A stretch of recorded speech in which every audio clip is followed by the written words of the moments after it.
Captain Lee Taiho stood on the bridge of the exploration vessel Indomitable, watching the stars through the viewport. He had been in space for 20 years, exploring new worlds for humanity.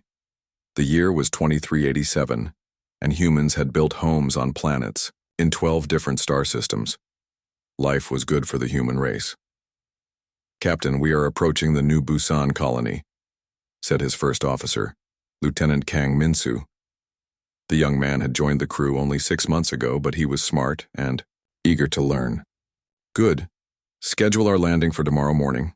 The colonists will be happy to see a supply ship," Lee Taeho replied. He had been to New Busan many times before. It was a peaceful mining colony with about 50,000 people. Suddenly, the ship's alarm began to sound. The lights on the bridge turned red and everyone looked worried. "Captain, we have multiple contacts on sensors," called out the communications officer, Ensign Park Sola. Her voice was shaking. "They are big, sir. Much bigger than any human ship." Lee Taeho felt his heart start beating faster. "How many contacts?" 15. "Ships, sir. They just appeared out of nowhere. They are moving toward the colony at high speed." The captain moved quickly to the sensor station. On the screen he could see 15 massive shapes heading toward New Busan. Each ship was at least 10 times larger than his vessel. They looked like nothing humans had ever built. The ships had sharp angles and dark metal surfaces that seemed to eat light. "Try to contact them," Lee Taeho ordered. "Send them our standard first contact message." Park Sola worked at her station for several minutes. "No response, sir. They are not answering any of our signals." "What about the colony? Can we reach them?" "Yes, sir. Colony Administrator Park Minji is on the line." The main screen flickered and showed a middle-aged woman with worried eyes. Behind her, Lee Taeho could see people running and shouting. "Captain Lee, thank goodness you are here," Park Minji said quickly. "We have unknown ships approaching our planet. Our sensors show they are armed with weapons we do not understand. We see them too. We are trying to make contact, but they are not responding. Do you have any defensive systems?" Park Minji shook her head. "We are a mining colony. We have some small security ships, but nothing that could fight vessels this size." Before Lee Taeho could respond, bright flashes appeared on the sensor screen. The alien ships had opened fire on New Busan. "They are bombing the colony," Park Sola screamed. Through the communication link they could hear explosions and people crying. The image of Park Minji shook as something hit near her location. "All citizens, this is Administrator Park," they heard her announcement over the colony's public system. "We are under attack. Move to the emergency shelters immediately. This is not a drill." Lee Taeho watched in horror as bright energy beams struck the surface of New Busan. Entire city blocks disappeared in seconds. The peaceful mining colony was being destroyed before his eyes. "Captain, smaller ships are launching from the main vessels," reported Lieutenant Kang Minsu. "They look like fighter craft." On the screen, they could see dozens of smaller ships diving toward the planet like metal birds of prey. These craft were sleek and fast, designed for hunting. "Set course for the planet, maximum speed," Lee Taeho ordered. "Sir, we cannot fight those ships. We are an exploration vessel, not a warship," Lieutenant Kang warned. "I know, but we cannot just watch innocent people die." As the Indomitable raced toward New Busan, one of the alien fighter ships broke away from the group and headed toward them. It was twice the size of their ship and covered in weapons. "Incoming message, sir," Park Sola announced. "It is from the alien ship." "Put it on." Screen. The image that appeared made everyone on the bridge step backward. The creature looking at them was tall and thin, with gray skin and 4 arms. Its head was long and narrow, with large black eyes that had no emotion in them. When it spoke, its voice was cold and mechanical. "Human vessel, you will not interfere with our harvest. Your species has been selected for collection. Surrender now, and some of your people may survive in our arenas." Lee Taeho found his voice. "This is Captain Lee Taeho of the Terran Space Service. You are attacking innocent civilians. Stop this immediately." The alien creature made a sound that might have been laughter. "I am Supreme Hunter Vextara of the Velkari Empire. We have conquered 40 intelligent species before yours. You are nothing special. Your people will make good entertainment for our citizens. Entertainment? Lee Tae-ho could not believe what he was hearing. The strong ones will fight in our gladiator pits. The weak ones will serve as laborers until they die. This is the way of the galaxy. The strong hunt the weak. The communication ended abruptly. The alien fighter ship fired a warning shot that barely missed the Indomitable. Captain, we are receiving another transmission from the colony, Park Sola said. This time the image showed Dr. Kim Jisoo, the colony's chief scientist. She was in some kind of underground bunker and her face was covered in dirt and blood. Captain, I have been analyzing the alien weapons and technology. These creatures are not explorers like us. They are hunters. Professional hunters. What do you mean? Lee Tae-ho asked. I accessed some of their communication signals. They have detailed information about human colonies, our population numbers, even our military capabilities. They have been watching us for months, maybe years. They planned this attack very carefully. An explosion shook Dr. Kim's bunker, and dust fell from the ceiling. There is more, she continued quickly. I found data about other species they have attacked. 40 different intelligent races, Captain. They hunt civilizations like we hunt animals. They take the strongest individuals for their games and eliminate the rest. How many people are left in the colony? Lee Tae-ho asked. Maybe 10,000. The rest are dead or captured. The alien ships are landing now. They have soldiers coming out. But they look different from the one you spoke with. Through the communication link, they could hear strange sounds like metal clicking against stone. They are hunting us, Captain. Going from building to building. But something is wrong with their plan. What do you mean? The other species they conquered ran away when attacked. They scattered and hid. But our people are fighting back. The aliens seem confused by this. Their tactics are not working as well as they expected. Dr. Kim's image flickered as another explosion shook her shelter.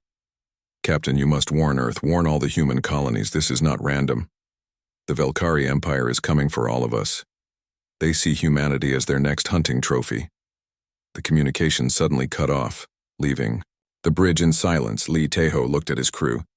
They were all young people who had joined the space service to explore and discover, not to fight wars, but war had found them anyway.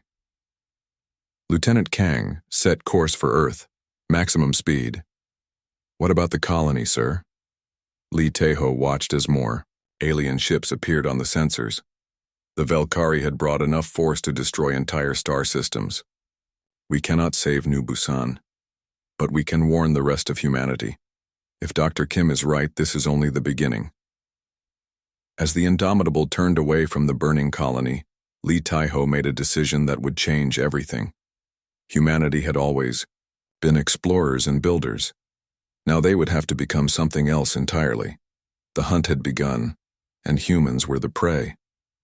But the Velkari Empire was about to learn something about their newest targets that would surprise them very much. Humans did not run when cornered, they fought back. 3 months had passed since the Velkari attacked New Busan. The alien hunters had spread across human space like a deadly disease. They controlled 12 human colonies and were moving toward Earth. On the industrial world of New Seoul factory, worker Choi Soon-ho crouched behind a broken mining machine. His hands were dirty from crawling through ventilation shafts, and his clothes were torn. Around him, 20 other miners waited in the darkness of the abandoned factory. The patrol should come through here in 5 minutes, whispered his friend Nam Ji-won. Same time as yesterday and the day before. Choi Soon-ho nodded. The Velkari were very predictable. They followed the same routes, checked the same buildings, and hunted using the same methods every day. This was their weakness. Remember, we hit them fast and then run to the tunnels, Choi Soon-ho said quietly. Do not try to be heroes. We hurt them and escape. The sound of metal feet on concrete echoed through the empty factory.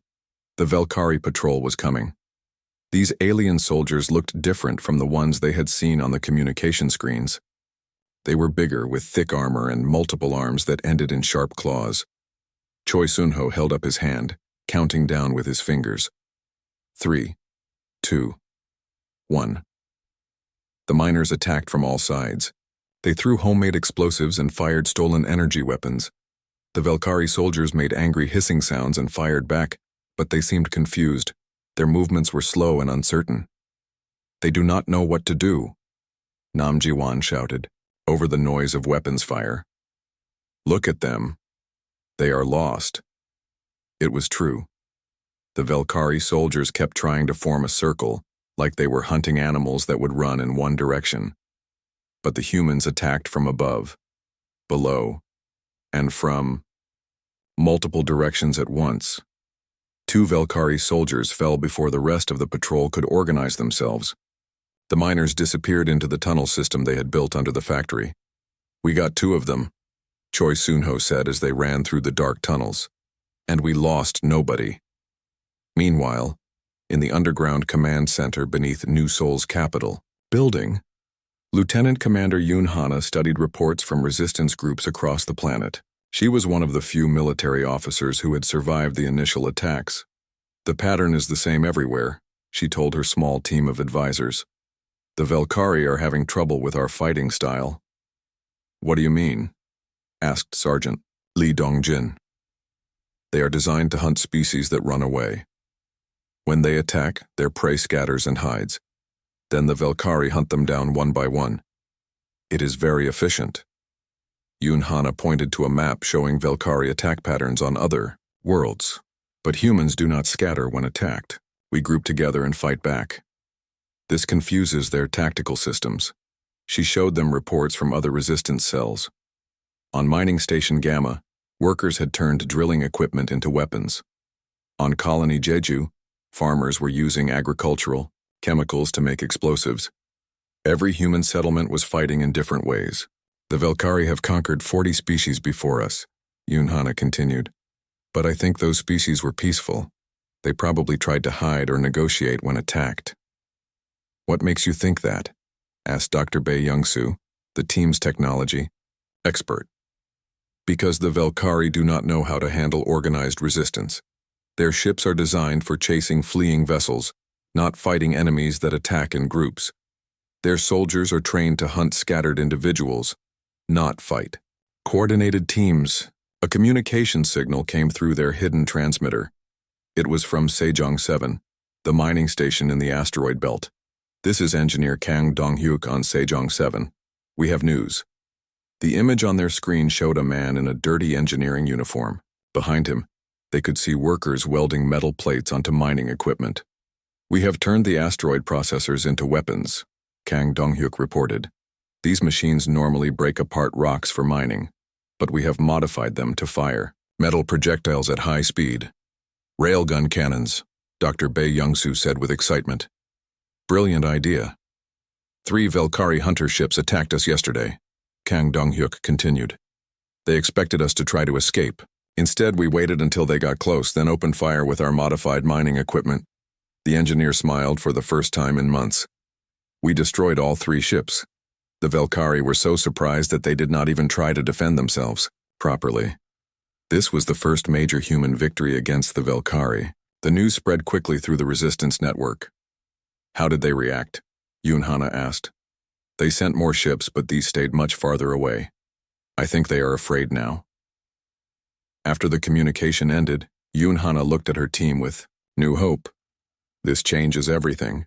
The Velkari are not invincible, they can be beaten. But they still have superior technology and much larger numbers," Sergeant Lee pointed out. "True, but we have something they do not understand. We have unpredictability." Dr. Bae Young-soo had been studying captured Velkari technology for weeks. He showed them his analysis on a computer screen. The Velkari use artificial intelligence to control their ships and plan their attacks. These computer systems are very advanced, but they make decisions based on data from previous hunts. "What does that mean?" asked Sergeant Lee. "It means their computers expect other species to behave in certain ways. When we do something different, their systems cannot adapt quickly." Yoon Hana understood immediately. "So every time we surprise them, we make their technology less effective." "Exactly. The more unpredictable we are, the more problems we cause for their tactical systems." Reports continued to come in from across human space. On New Busan, survivors had emerged from hidden bunkers and were attacking Velkari supply lines. On Earth, Military forces were using new tactics based on resistance intelligence. But the most important change was in human psychology. The initial shock and fear of the attacks was being replaced by something else: anger. The Velkari made a cherry mistake, Yunhana told her team during their daily briefing. They think we are like the other species they conquered. They think we will eventually give up and submit. What makes us different? Asked Dr. Bay. The other species probably saw the Velkari as natural predators like storms or earthquakes, something to be endured or avoided. Yunhana looked at the faces around her. These people had lost friends, family members, and homes to the alien invaders, but instead of despair, she saw determination. But humans see the Velkari as enemies, to be defeated. When we are cornered, we do not become more afraid. We become more dangerous. Outside the hidden command center, another resistance team was preparing for a night raid on a Velkari outpost. They moved through the city like ghosts, using knowledge of local terrain that no alien database could contain. The Velkari had expected to be hunting terrified prey through empty buildings. Instead, they found themselves being stalked by an enemy that knew every street, every tunnel, and every hiding place. The hunters were learning what it felt like to be hunted. In the Deep Space Monitoring Station near Pluto, Captain Lee Taeho received reports from resistance groups across human space. Each day brought news of small victories and new tactics. The Velkari Empire had started their hunt expecting an easy conquest. They were about to discover that humans were unlike any prey they had ever encountered. The war was just beginning, and the aliens were already starting to doubt their superiority. The Velkari Supreme Council met in their massive war chamber on the planet Threshmore. Elder Korthvain, the oldest and most experienced hunter in the Empire, stood before a holographic display showing human space. "This is unacceptable," he said in the clicking language of his people. The human infestation should have been contained by now. Around the circular chamber, other council members shifted nervously. For the first time in their empire's history, a prey species was causing serious problems. "The humans have destroyed 47 of our hunter ships," reported War Commander Zethkar. "They have damaged 3 major outposts and completely eliminated our forces on mining station Sejong 7. Elder Korthvain's 4 eyes narrowed with anger. "How is this possible? Our tactical systems have never failed before." "The humans do not behave like other species," replied Intelligence Master Vorthim. "Our computers cannot predict their actions. They fight in ways that make no sense." "Then, we will deploy the Void Stalkers," Elder Korthvain decided. "They have never failed to break a species' resistance." The other council members looked worried.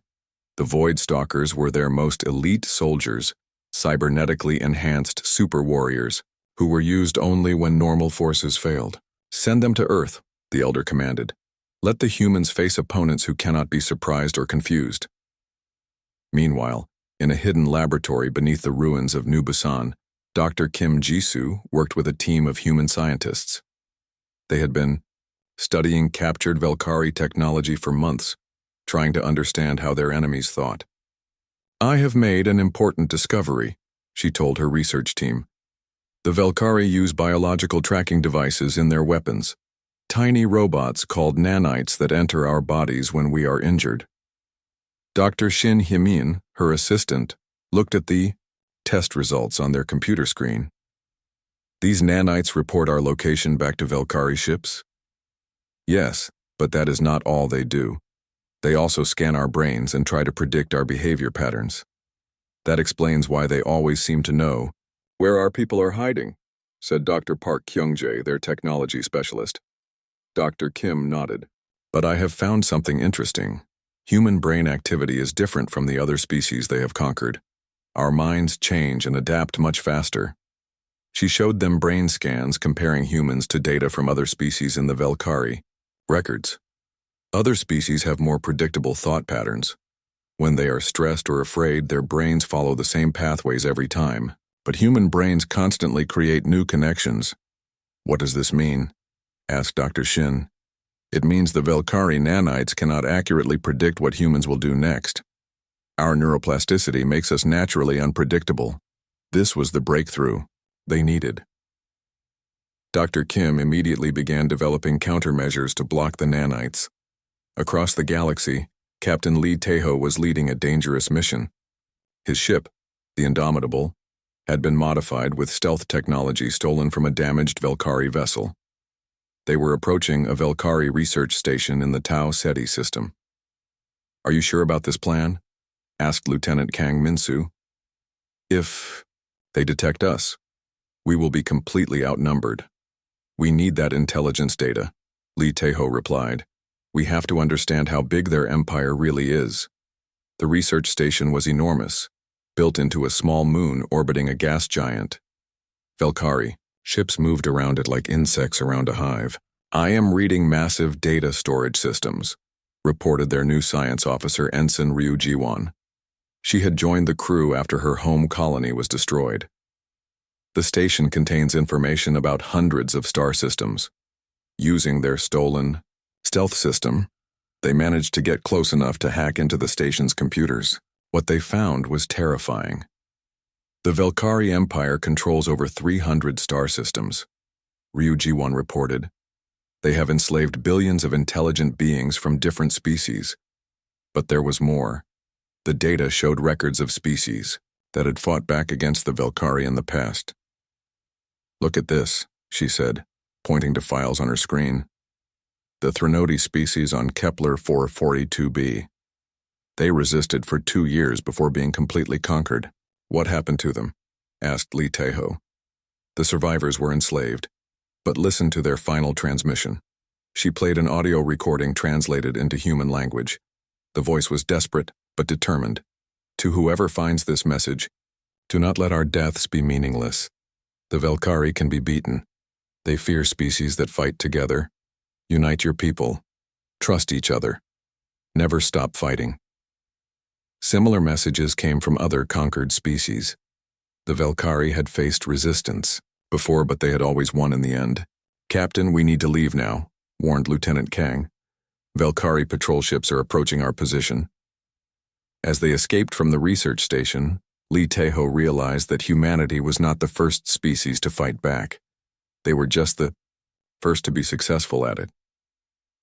Back on Earth, Admiral Song Kyung-min stood in the command center of the Global Defense Network. She was humanity's highest-ranking military officer, and the responsibility for Earth's defense rested on her shoulders. "Admiral, the Velkari are sending their elite forces," reported Colonel Im Tae-jun, her chief of staff. "Our intelligence sources say they are called Void Stalkers." "What do we know about them?" Admiral Song asked. "They are cybernetically enhanced super soldiers, faster, stronger, and smarter than regular Velkari forces. They have never been defeated." Admiral Song studied the tactical displays showing Velkari ship movements. The enemy was preparing for a major assault on Earth. "Colonel, send orders to all defense units. We are changing our strategy completely." "What are your orders, Admiral?" "We stop trying to fight them like a conventional enemy.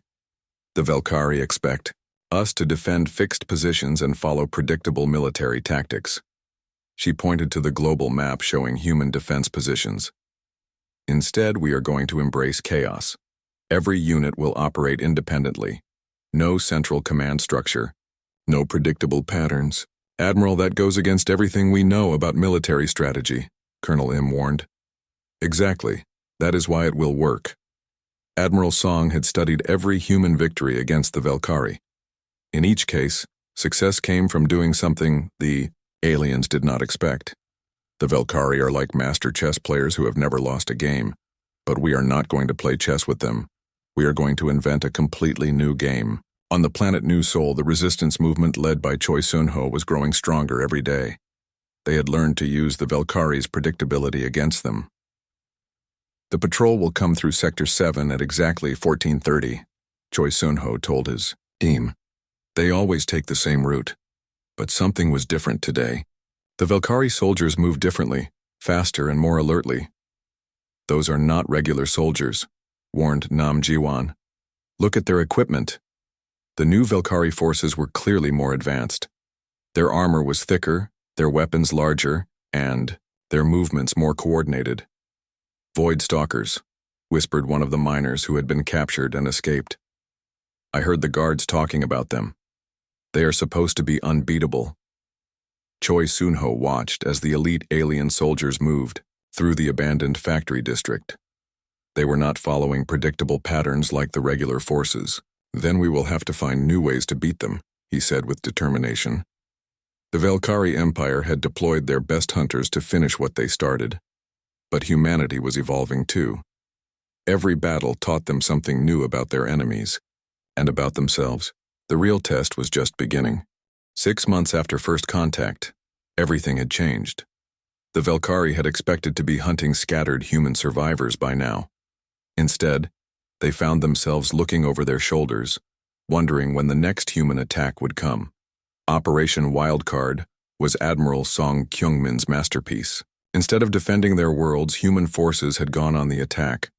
Small teams of volunteers used captured Velkari technology to strike deep into enemy territory. "Ghost Ship 7 to Base Command," came the transmission from Captain Lee, Taiho's modified vessel. "We have successfully destroyed the supply depot at Rigel Station. No human casualties." Similar reports came in from across the galaxy. Human ships appeared from nowhere, struck Velkari targets and vanished before reinforcements could arrive. The psychological effect on Velkari forces was devastating. These aliens had spent centuries as apex predators. They had never experienced being hunted before. On the Velkari command ship Doombringer, Supreme Hunter Vexitara studied the latest casualty reports with growing concern. "We have lost 68 outposts in the past month," reported her tactical officer. "Our supply lines are being cut systematically." "How are they doing this?" Vexitara demanded. "Our sensors should detect any approaching ships.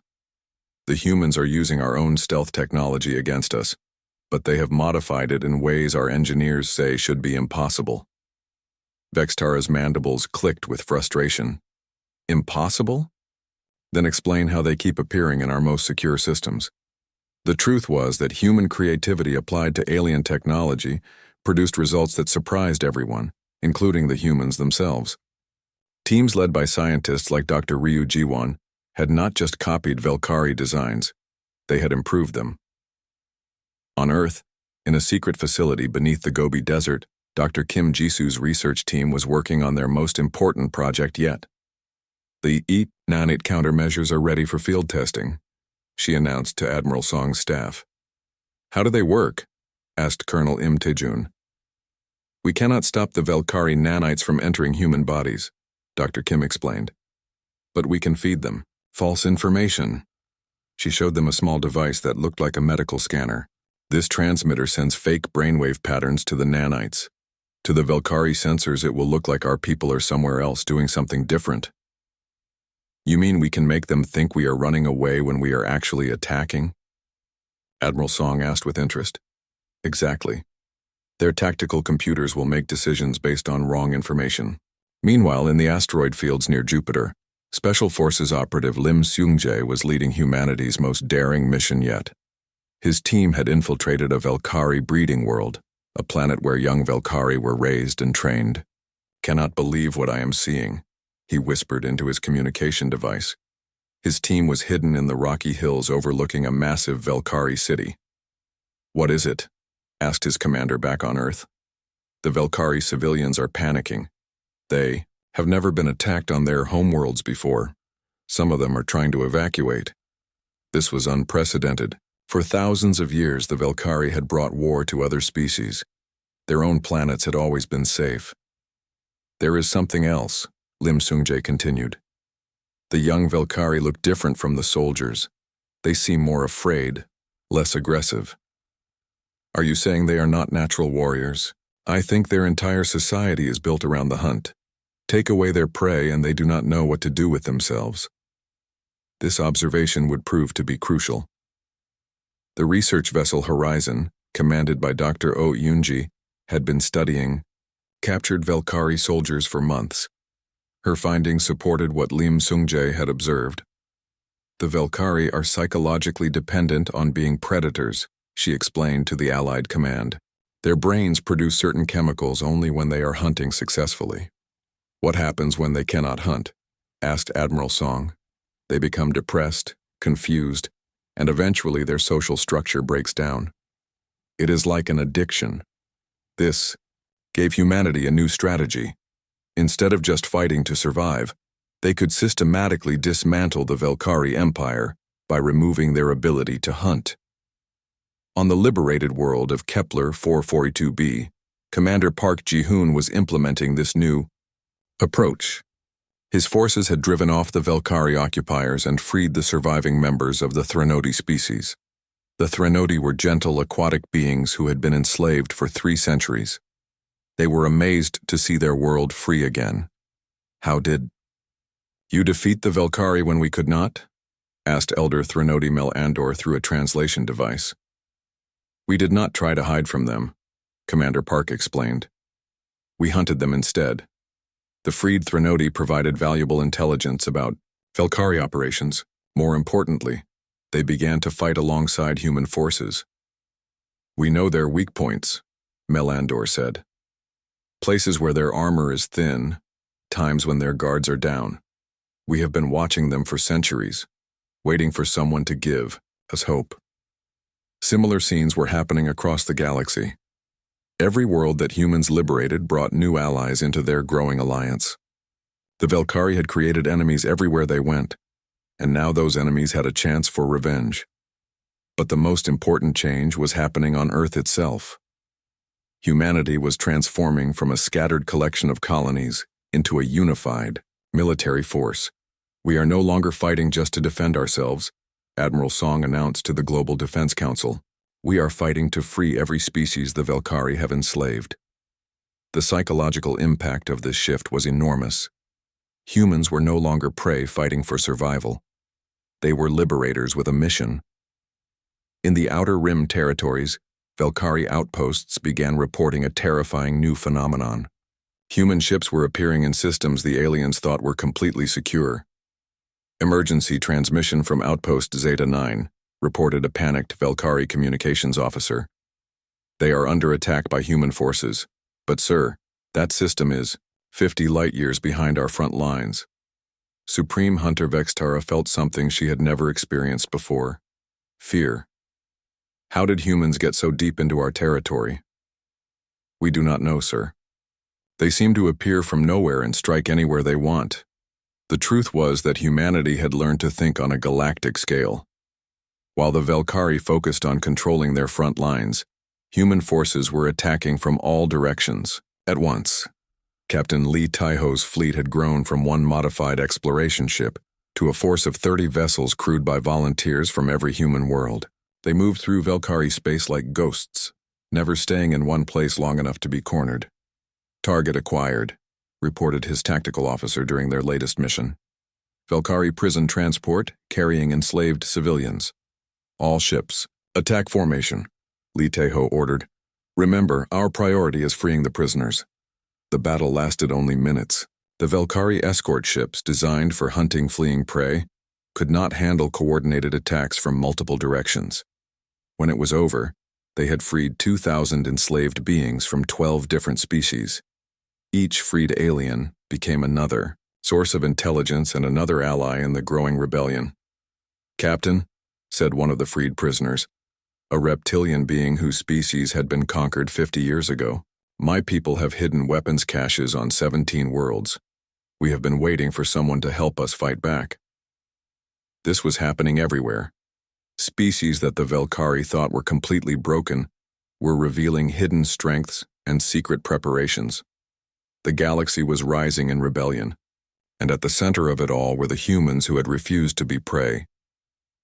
In the Velkhari Supreme Council chambers, Elder Korthvane faced a reality that terrified him. For the first time in their empire's history, they were losing a war. Perhaps we should consider negotiating with the humans, suggested one of the younger council members. Elder Korthvane's response was immediate and harsh. The Velkhari do not negotiate with prey species. We will increase our forces and crush this rebellion.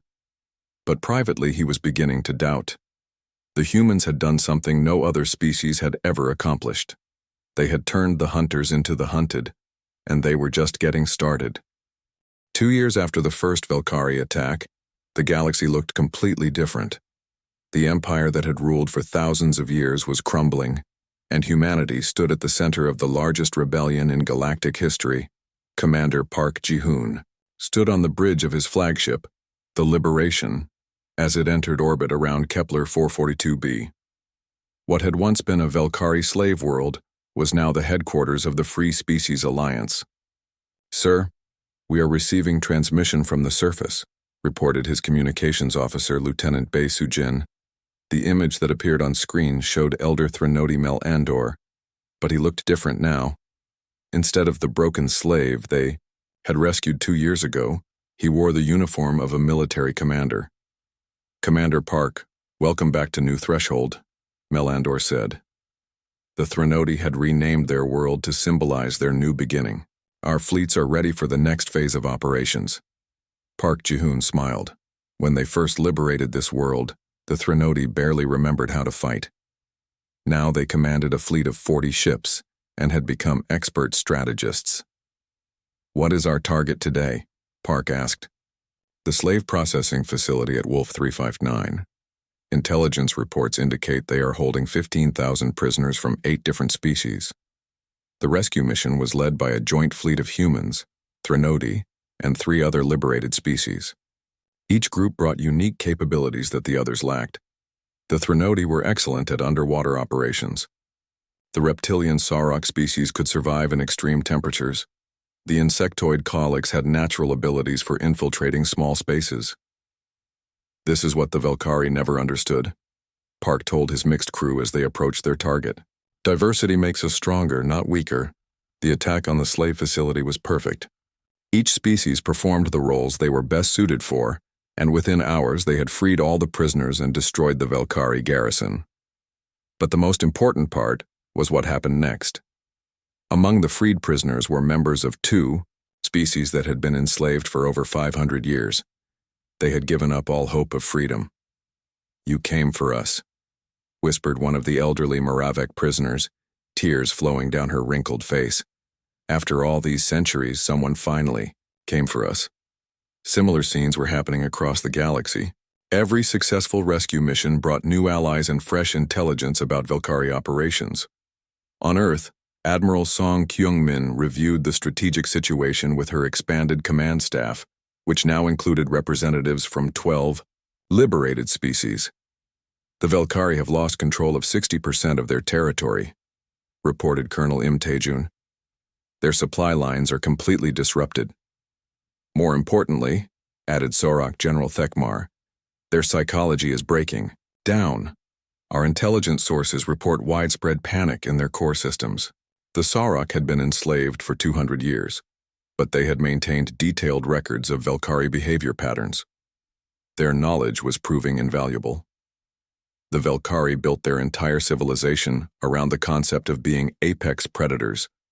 General Thekmar continued. "When that identity is challenged, they do not know how to adapt." Dr. Kim Jisoo, now serving as the Alliance's chief science advisor, had been studying this phenomenon extensively. "We have analyzed brain scans from captured Velkari soldiers," she reported. "Their neural pathways are literally designed around hunting behavior. When they cannot hunt successfully, their mental processes begin to deteriorate." "Are you saying they are going insane?" asked Admiral Song. "In a way, yes. Their entire species has evolved to be dependent on the psychological rewards of hunting. Without those rewards, they become depressed, paranoid, and eventually non-functional. This information was being used to develop new strategies. Instead of just fighting Velkari forces, the Alliance was systematically removing their ability to feel successful as hunters. Captain Lee Taeho's fleet had grown into a force of over 200 ships from 30 different species. They had become the Alliance's primary strike force, appearing anywhere in the galaxy where their help was needed. "Ghost Fleet Alpha to Alliance Command," Lee reported from the bridge of his flagship. "We have successfully liberated the mining world of Vega Prime. The Velkari garrison surrendered without a fight. This was becoming common. Velkari forces were losing the will to fight as their empire collapsed around them. Captain, we are receiving a priority transmission," announced his communications officer, Ensign Park Sola. It is from the Velkari homeworld. The message was from Supreme Hunter Vextara herself. She looked tired and desperate. Very different from the arrogant predator who had threatened humanity 2 years ago. Human commander, I offer a truce. We will withdraw from all disputed territories if you stop your attacks on our core worlds. Li Taiho had been expecting this. Alliance intelligence had reported growing unrest in Velkari space as their empire crumbled. Put me through to Alliance. Command, he ordered. Admiral Song needs to hear this. The Alliance leadership held an emergency meeting to discuss the Velkari offer. Representatives from dozens of species debated whether to accept a truce or continue the war. They are offering to return to their original territory, said Threnodi Elder Mel Andor. Perhaps we should accept and end the bloodshed. But General Theckamar disagreed. The Velkari have had 1,000 years to learn that slavery and hunting intelligent species is wrong. They only offer peace now because they are losing. Dr. O. Unji, whose research had revealed so much about Velkari psychology, had been studying their recent behavior patterns. I do not think a truce would work, she announced to the council. The Velkari cannot exist as a stable society without someone to hunt. If we leave them alone, they will eventually rebuild and attack someone else. Admiral Song made the difficult decision. We continue the liberation campaign, but our goal is not to destroy the Velkari. We want to rehabilitate them. Rehabilitate them? Asked Colonel Im, surprised. Dr. Kim's research shows that young Velkari are not born with the hunting obsession. It is trained into them. We can break that cycle. The Alliance strategy shifted to focus on capturing young Velkari and separating them from their warrior culture. It was a long-term approach that many species found hard to accept. You want to spare the children of our oppressors? Asked a representative from the Click species, whose people had been enslaved for centuries. I want to make sure there are no more oppressors, Admiral Song replied. Revenge feels good, but rehabilitation creates lasting peace. Meanwhile, on the Velkari homeworld of Threshamur, Elder Korthavain faced the complete collapse of everything his species had built. Sir, we have lost contact with 70% of our fleets, reported his aide. The remaining forces are requesting permission to surrender. Surrender? Korthavain could barely speak the word. The Velkari do not surrender. But outside his command center, he could see Velkari civilians in the streets, many of them confused and frightened. Without their role as the galaxy's apex predators, they did not know who they were supposed to be. Some Velkari were adapting better than others. Younger individuals who had not been fully indoctrinated into the hunter culture were beginning to question their species' traditional ways. Perhaps the humans are right, said Junior Officer Crescital to his companions. Perhaps there are better ways to live than constant hunting. Such thoughts would have been considered treason just 2 years ago. Now they were becoming common throughout Velkari space.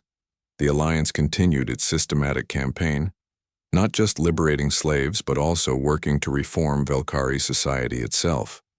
It was the most ambitious social engineering project in galactic history. We are not just winning a war, Admiral Song told the Alliance Council. We are reshaping an entire civilization. The Velkari Empire that had terrorized the galaxy for millennia was coming to an end. But the Alliance was determined that what replaced it would be something better for everyone, including the Velkari themselves. The hunters who had once seen themselves as the masters of the galaxy were about to learn what it meant to live as equals with their former prey. 5 years after first contact, the galaxy was unrecognizable. The Velkari Empire that had ruled for thousands of years was gone, replaced by something unprecedented in galactic history. A voluntary alliance of equals. Admiral Li Taiho, formerly captain of the exploration vessel Indomitable, stood on the command deck of the massive space station Liberty Prime. Through the viewport, he could see ships from hundreds of different species docked at the station's many ports. Admiral, incoming transmission from the Velkari delegation, announced his communications officer, Commander Park Sola. She had been promoted many times during the war and was now one of the Alliance's most trusted officers. The face that appeared on screen was familiar, but changed. Former Supreme Hunter Vextara now wore simple civilian clothes instead of military armor. Her eyes, once cold and predatory, showed something that would have been impossible 5 years ago. Genuine remorse.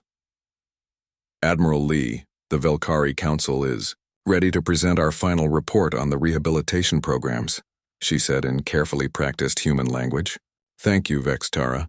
How are the integration efforts progressing? Better than expected. Young Velkari who have been separated from our traditional hunting culture are adapting well to cooperative lifestyles. They are learning to find satisfaction in building rather than destroying. This transformation had been one of the Alliance's greatest challenges. Convincing former slavers to become productive members of galactic society required patience and wisdom that many species found difficult to provide. On the planet New Threshold, formerly Kepler 442b, President Park Minji walked through the halls of the Galactic Liberation Council. As the former administrator of New Busan Colony, she had survived the first Velkari attack. Now she led the government that represented 847 different species. Madam President, the final vote count is in, reported her aide, Secretary Kim Jae-hwan. The Universal Rights Charter has been approved by 99.8% of member species. The Charter was humanity's greatest contribution to galactic civilization. It established fundamental rights for all intelligent beings and created systems to prevent future empires from enslaving weaker species. What about the enforcement mechanisms? President Park asked. The Terran Alliance fleet will serve as the primary peacekeeping force, with support from member species based on their capabilities. This was the new reality. Humanity had become the galaxy's protector, but they had chosen to use that power responsibly. Instead of creating their own empire, they had built a system where every species had a voice. In the orbital shipyards around Earth, engineer Kang Dong-yuk supervised the construction of the newest Alliance vessels. These ships were different from anything the galaxy had seen before. Instead of being designed for conquest, they were built for exploration, rescue, and protection. The new design incorporates technology from 43 different species, he explained to a group of visiting engineers from various worlds. Threnody water recycling systems, Saurok heat-resistant hulls, Calyx navigation computers, and human, adaptive algorithms. The ships represented the Alliance's philosophy perfectly. Each species contributed what they did best, creating something greater than any single civilization could achieve alone. How many ships will be in the fleet? Asked a young Moravec engineer whose grandparents had been enslaved by the Velkari. Initially, 500 vessels. But more importantly, every ship will have a mixed crew. Humans will serve alongside former enemies and former slaves as equals. This integration was happening throughout Alliance space, on research stations, in diplomatic corps, and in exploration fleets. Beings who had once been predators and prey now worked together toward common goals. Dr. Kim Jisoo, now director of the Alliance Science Institute, was overseeing the most ambitious project in galactic history, the rehabilitation of 43 enslaved species. The psychological damage from centuries of slavery cannot be healed quickly, she explained to the Institute's board of directors. But we are seeing remarkable progress. Her research teams included specialists from every liberated species, each contributing unique insights into healing and recovery. The Moravec have developed meditation techniques that help trauma survivors. The Saurok have created physical therapy programs that rebuild confidence. The Threnody use music therapy that reaches emotional levels we never knew existed. What about the Velkari? Asked Dr. Oh Yunji, who now headed the xenopsychology department. Are they making progress? That is our most surprising success story. Young Velkari who have been raised outside their hunting culture show remarkable empathy and creativity. They are becoming some of our best mediators and counselors. Meanwhile, in the deep space exploration vessel New Horizons, Captain Yoon Hana led a joint mission to investigate reports of another potential threat to galactic peace. Her crew included humans, Threnody, Saurok, and even 2 reformed Velkari, who had volunteered for dangerous duty to prove their commitment to the Alliance. Captain, we are detecting artificial structures in this system, reported her science officer, a Calyx named Ziktal. They do not match any known civilization. Could be another empire like the Velkari, warned her tactical officer, former Velkari hunter Kethmar. If so, we should be very careful. But when they investigated, they found something different. The structures belonged to a peaceful trading civilization that had been hiding from the Velkari for centuries. We heard that the hunters were gone, said their leader through translation devices. Is it safe to come out of hiding? The galaxy is free, Captain Yoon assured them. The Alliance protects all peaceful species. Similar discoveries were happening throughout the galaxy. Species that had hidden for generations were emerging from secret worlds, adding their knowledge and cultures to the growing alliance. Back on the former Velkari throne world, now renamed Unity, a ceremony was taking place that would have been unimaginable 5 years ago. Former Elder Korth Vane, now simply called Teacher Korth, stood before a group of young beings from dozens of species. He was teaching them galactic history, including the dark period when his people had terrorized the stars. We tell you these stories not to make you angry, but to make you wise, he said to his mixed class of students. Power without compassion leads to suffering. Strength without kindness creates enemies. One of his students, a young human girl, named Lee Soyeon, raised her hand. Teacher Korth, why did your people think hunting others was right? The old Velkari considered the question carefully.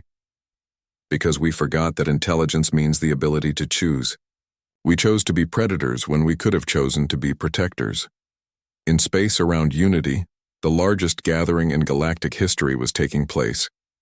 Ships from hundreds of worlds had come to witness the signing of the Eternal Peace Accords.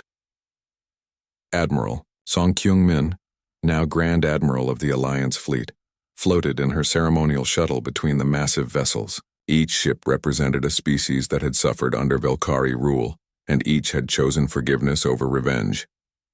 This is Admiral Song to all vessels, she broadcast on the open channel. Today we prove that the strong can choose to protect the weak. Today we choose to be builders instead of destroyers. The ceremony lasted for hours with representatives from each species sharing their hopes for the future. When it was over, the galaxy had its first truly democratic government in recorded history. As the ships began to disperse, heading back to their home worlds, Dr. Kim Jisoo reflected on how much had changed. 5 years ago, humanity had been marked for extinction. Now they were the guardians of galactic civilization. We did something the Velkari never understood, she told her research team during their final mission briefing. We proved that cooperation is stronger than domination. What happens now? Asked her assistant, Dr. Shin Hyemin. Now we explore, we discover, we protect, and we make sure that what happened to the enslaved species never happens again. In the distant reaches of space, human exploration vessels continued their missions, but they no longer traveled alone. Each ship carried representatives from the Alliance, spreading hope and protection to the farthest stars. The species that had once been prey had become the galaxy's apex protectors. But unlike the Velkari, they had chosen to use their strength, to lift others up rather than tear them down. Captain Lee Tae-ho aboard his flagship Indomitable received a transmission from a previously unknown system. A new species was asking for help against raiders who were threatening their world. Set course for their system, he ordered his mixed crew of humans, Threnody and reformed Velkari. Maximum speed. As they jumped to hyperspace, Lee Tae-ho smiled. The hunt was indeed over. The Velkari had learned too late that when you hunt humans, you do not just create resistance. You create protectors who will never let anyone be prey again. The galaxy was finally safe, not because the strongest species ruled it, but because the strongest species had chosen to serve it.